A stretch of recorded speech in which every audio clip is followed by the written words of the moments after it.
Thank you so much. When you're a child, you don't realize that your family might be different. Sure, we were against the Vietnam War and my friends' brothers were in it. It seemed so exciting. Sure, other families had television sets that were in their living rooms all the time, whereas ours was brought out to watch Nixon resign and then promptly put away.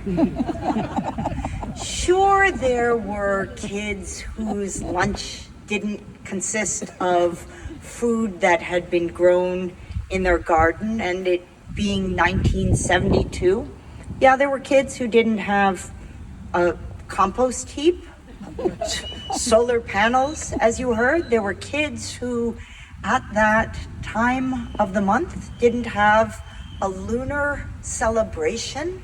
Thanks, Mom.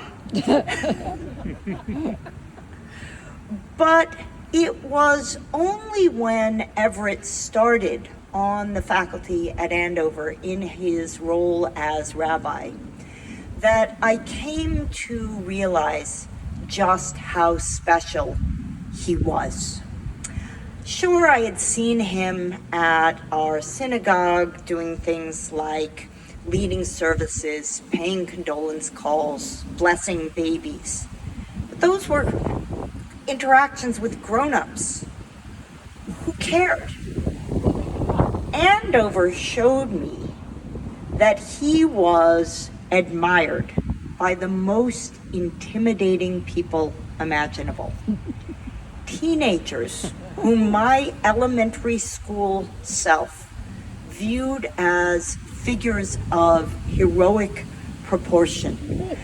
David Weil, Elizabeth Steiner, Jana Paley, you have no idea what your names elicited in our home.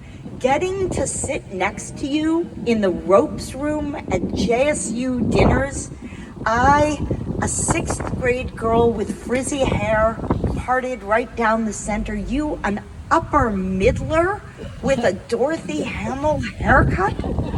What an unbelievably glamorous moment. How improbable that these two books, the Preppy Handbook and the collected papers of Everett Gendler, could have cohabited the same soul. Improbable. What an Everett word. Improbable. Probable. Possible. Everett was open in every way to the world and its possibilities, and committed to opening up the eyes of all of us to the world and its possibilities. He was there always, as we heard from Jana, to console, and there always to celebrate. The form that his consolation took was often, as Jana's story tells, a story of celebration.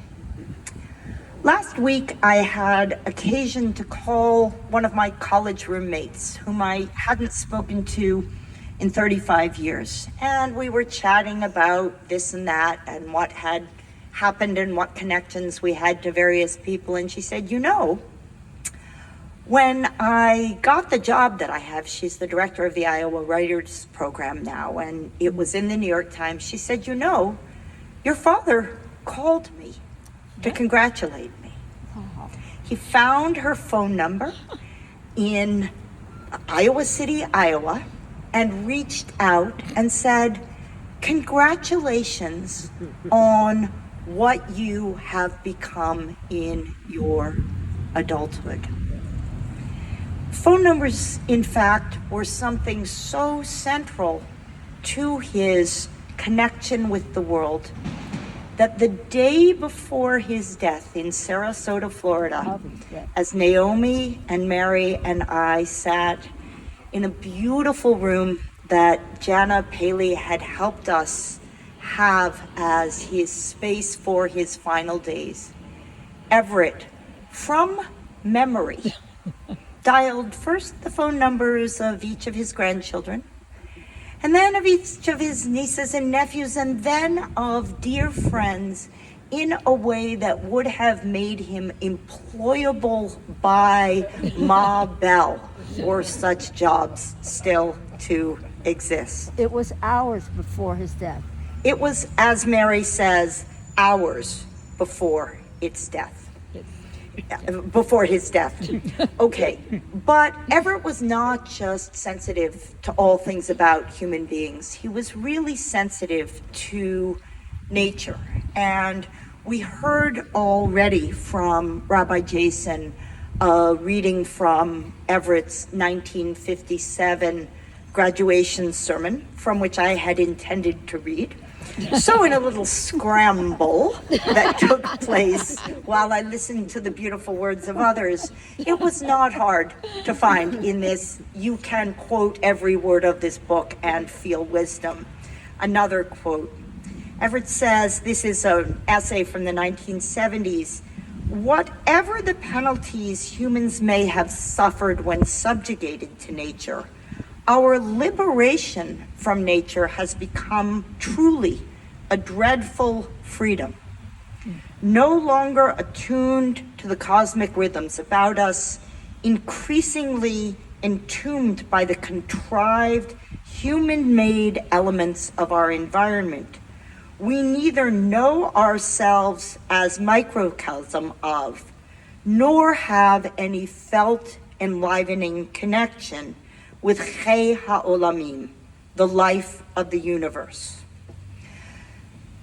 The essay from which that passage comes is an essay in which Everett describes his congregational work at his first job, early in the 1960s, at a very stuffy congregation in Princeton, New Jersey, when he began the practice of conducting Shabbat services outside next to the synagogue in a space where one could be in nature. It is hard to imagine a tribute more appropriate to Everett than this space. Rabbi Jason read some words to us, Ohev Shalom, V'rohev Shalom, which comes from the Pirkei Avot. It means lover of peace, pursuer of peace.